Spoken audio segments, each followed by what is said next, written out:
quando no alto céu não havia sido nomeado e a firme terra abaixo ainda não receberam um nome. Havia somente Apsu, o primeiro, e Mumu Tiamat, aquela que a tudo pariu. Suas águas misturadas formavam um só corpo. Essa citação, que soa, assim, incrivelmente familiar, ela não abre o livro do Gênesis. Ela é a abertura da primeira tábua de argila do Enuma Elish, o épico da criação da Mesopotâmia. E é nesse texto que a gente vai mergulhar hoje. Nossa análise vai se debruçar sobre as 7 tábuas encontradas lá nas ruínas da biblioteca de Assurbanipal, em Nínive. Olha, a primeira coisa que a gente precisa entender sobre esse texto é o peso histórico que ele carrega. A versão que a gente tem, essa que estamos analisando, é de mais ou menos 650 a.C. Numa cópia, né? Uma cópia. A história original é muito mais antiga, vem dos Sumérios, tem mais de 5.000 anos, e tem um detalhe que já acende o primeiro alerta. O nome que o primeiro tradutor para o inglês, George Smith, deu em 1876. Qual foi? Ele chamou de o relato caldeu do Gênesis. Então a conexão foi óbvia desde o primeiro segundo. Exato. E o que me chama a atenção nessas fontes não é só a semelhança, mas a diferença, assim, gritante no tom. O Gênesis que a gente conhece é solene, é quase pacífico, é a história de um único Deus criando tudo com a palavra. Já o Enuma Elish, nossa, ele começa com um drama familiar cósmico que vira uma guerra total. Com monstros, deuses se aniquilando. É outra história. É outra história. E essa semelhança na abertura, ela é precisa demais para ser coincidência. O Gênesis começa com as trevas sobre a face do abismo. Certo. A palavra hebraica para abismo é Terron. No Enuma Elish, a mãe de tudo, a deusa do caos aquoso, se chama Tiamat. Terron, Tiamat. A raiz é a mesma, não tem como negar. Então, pera, não é só uma ideia parecida de um caos primordial. O Gênesis literalmente usa o nome da deusa-mãe babilônica, mas transforma ela num substantivo, numa coisa. Exatamente. É como se tivessem apagado a personagem principal da história. E por quê? Pois é. Isso nos leva à tese que as fontes exploram. E se o texto bíblico que foi escrito pelo menos 1000 anos depois não for só inspirado, mas for uma edição deliberada? Um cover-up teológico. Um cover-up teológico, que removeu essa guerra de deuses para apresentar uma versão mais simples, mais pacífica. E que talvez tenha escondido uma verdade muito mais perturbadora sobre a nossa origem. Bom, se o Gênesis apagou os personagens, vamos voltar para o original. Quem ou o que era Tiamat? Na primeira tábua, ela é a grande mãe cósmica. Mas quando o consorte dela, Apsu, é morto pelos deuses mais jovens, ela se transforma, ela declara guerra. E para isso, o texto diz que ela criou um exército. A lista é de arrepiar. Eu tenho ela aqui. A fonte lista alguns. Víbora em dragão, o grande leão, o homem escorpião, o demônio da tempestade, o homem peixe. São 11 espécies de monstros. 11. Para um leitor moderno, isso soa como mitologia pura, fantasia. Exato. Essa é a visão acadêmica padrão, que são símbolos do caos que a ordem precisa derrotar. Mas as fontes que a gente está analisando convidam a gente a fazer um exercício diferente. Que seria? E se a gente lesse isso não como mitologia, mas como um tipo de relatório? Um relatório de campo, traduzido para a linguagem da época. Um relatório. De quê? Pense em 2 possibilidades. A primeira é astronômica. A teoria de que Tiamat não era uma deusa, mas um planeta. Um antigo planeta gigante e acuso no nosso sistema solar. E a tal guerra seria, na verdade, uma descrição de uma colisão, uma catástrofe cósmica. A quarta tábua descreve isso, a colisão de Marduk com Tiamat. Ele a parte ao meio. Exato. E o que o texto diz? Metade dela foi estendida num alto, formando o manto do céu. E a outra metade? A metade de baixo. Teria sido empurrada para uma nova órbita, esse tornado à Terra. E os destroços da parte de cima? Teriam formado o que o poema chama de bracelete martelado. o que a gente hoje chama de cinturão de asteroides. Que fica exatamente entre Marte e Júpiter. A descrição, ela bate. Ela bate. Essa é uma interpretação. Mas tem outra, Que é, ainda mais, biológica. E se Tiamat não fosse um planeta, mas uma espécie de rainha alienígena? uma matriarca de uma facção em guerra. Isso. E nesse caso, os monstros dela não seriam criaturas mágicas. O texto usa a palavra pariu, mas também criou. Os homens escorpião, os homens peixe. Poderiam ser descrições de quimeras, híbridos genéticos, armas biológicas criadas em laboratório para essa guerra. Engenharia genética. Há 5.000 anos. Isso nos leva para a batalha em si. O confronto entre Marduk e Tiamat. O texto descreve as armas de Marduk de forma muito específica. Ele tem um arco, seu ancestral Anu lhe dá uma rede e ele comanda 7 ventos terríveis. Parece primitivo, né, se a gente lê literalmente. Sim, Mas se a gente aplicar a mesma lente de relatório técnico, a história muda. Pensa na rede. Por que uma rede numa batalha espacial? não faz sentido? A não ser que não seja uma rede de pesca, mas tipo a descrição primitiva de um campo de força. Uma grade de contenção magnética. Para prender o inimigo. É para prender o inimigo. E os ventos? Os 7 ventos terríveis. Podem ser qualquer coisa. Armas sônicas, rajadas de radiação, ondas de choque, armas de energia.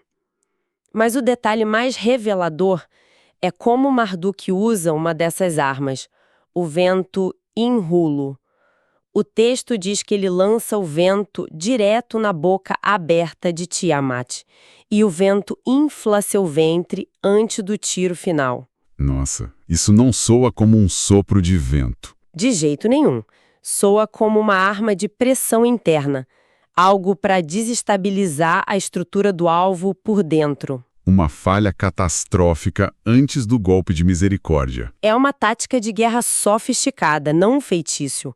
O poema épico vira um relato de guerra tecnológica. Traduzido por uma cultura que só conhecia arcos, redes e ventos. Ok, depois da batalha, com a vitória de Marduk e a criação da Terra, chegamos à sexta tábua. E é aqui que a história fica muito, muito sombria. Marduk anuncia o grande projeto dele. Ele diz, e eu estou citando a fonte, usarei meu próprio sangue e o juntarei a ossos para formar seres, aos quais chamaremos homem. Sim, mas a parte crucial é o que vem logo em seguida. O propósito. A mesma tábua diz: esses homens criados por mim deverão habitar a terra e trabalharão para que os Anunnaki possam descansar. Não tem menção a amor, a criação à imagem e semelhança? Nada. O objetivo é explícito. É utilitário. A humanidade foi projetada para ser uma força de trabalho. Pera um pouco. Isso muda completamente a narrativa que a gente tem da nossa própria origem. De um lado, uma história de criação por amor, por um Deus benevolente.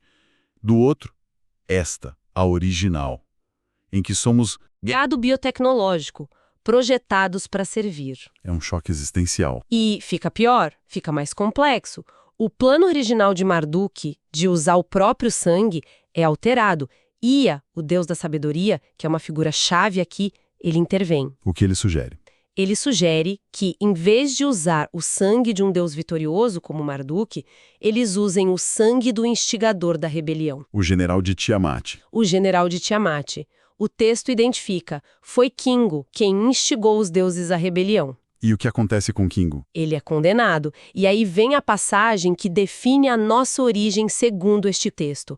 Como punição, várias de suas artérias foram cortadas e com seu sangue foi criada a humanidade, aqueles que trabalhariam no lugar dos Anunnaki. Então a análise aqui é brutal. Nós somos um híbrido. Feitos de material da terra, os ossos, o barro, misturado com a essência, o código genético, o sangue, de uma entidade alienígena. E não qualquer entidade. Um general rebelde. Executado. O que levanta uma questão filosófica. Pesada. Muito. Se essa é a história original, essa herança rebelde no nosso DNA explicaria a nossa natureza. Essa coisa conflituosa, caótica, violenta da humanidade. Fomos criados com um gene de insubordinação. E para quê? Para qual trabalho? As fontes sugerem que o propósito era minerar recursos, servir aos deuses aqui na Terra. Essencialmente, somos descendentes de um prisioneiro de guerra, criados para servir seus conquistadores. A história continua deixando pistas. Na quinta tábua, Marduk está organizando o cosmos, e tem uma linha que se destaca. Definiu o lugar de Nibiru, estabelecendo seus limites. O que é Nibiru? Bom, a visão acadêmica mais tradicional, e as notas da fonte apontam isso, associa Nibiru a Júpiter. Faz sentido, é um ponto de referência gigante no céu, um pivô para mapear as estrelas. Exato. Mas a sétima tábua, que é uma lista de louvores a Marduk, oferece uma descrição bem mais enigmática. O texto chama o próprio Marduk de Nibiru e o descreve como aquele que passa pelo centro e irá controlar o curso das estrelas no céu. Passa pelo centro e controla as outras órbitas. Isso não parece com Júpiter. Não parece mesmo. Não se encaixa na órbita estável de Júpiter. Parece algo que atravessa o sistema. Exatamente. E é aí que entra a interpretação menos ortodoxa, famosa por Zecharia Sitchin, de que Nibiru não é Júpiter, é o planeta da travessia, o suposto 12º planeta. O mundo natal dos deuses Anunnaki. Com uma órbita elíptica imensa que o traz de volta para cá em ciclos de milhares de anos. A identidade dele pode ter sido perdida ou ocultada. O que nos leva à conclusão da história que amarra tudo de volta à Terra. Depois da criação da humanidade, os deuses Anunnaki, agora livres do trabalho, decidem construir um lar para o Marduk. Sim, na sexta tábua. Eles constroem a cidade da Babilônia. O nome Bab-Ili significa literalmente Portal dos Deuses. E no coração da cidade, eles erguem uma torre imensa, um zigurate, o Etemenanque. Que as nossas fontes conectam diretamente à história bíblica da Torre de Babel. E aqui a gente tem a inversão final da narrativa. Na Bíblia, a Torre de Babel é um símbolo da arrogância humana, uma tentativa de chegar ao céu que irrita Deus. Mas no texto original, a história é o oposto. A torre não foi construída por humanos num ato de desafio. Foi construída pelos próprios deuses. Para eles mesmos, como um centro de comando. Não era arrogância, era uma plataforma de lançamento, um portal literal para conectar a Terra aos céus. A base deles aqui. Isso tudo nos deixa com uma pergunta final e bem incômoda. Se o Enuma Elish revela que a humanidade foi projetada como uma raça de escravos, a partir do sangue de um rebelde, quem então nos libertou? Ou será que, de alguma forma, a gente ainda está servindo sem nem saber? E aqui fica uma última reflexão. Uma conexão final. No Gênesis, quem oferece o conhecimento proibido? O fruto da árvore. Uma serpente? Uma serpente. No panteão sumério, o deus da sabedoria, da ciência, da engenharia, que tem a serpente como um dos seus símbolos, é Ea. O mesmo deus que sugeriu usar o sangue do rebelde Kingo para nos criar. Exatamente.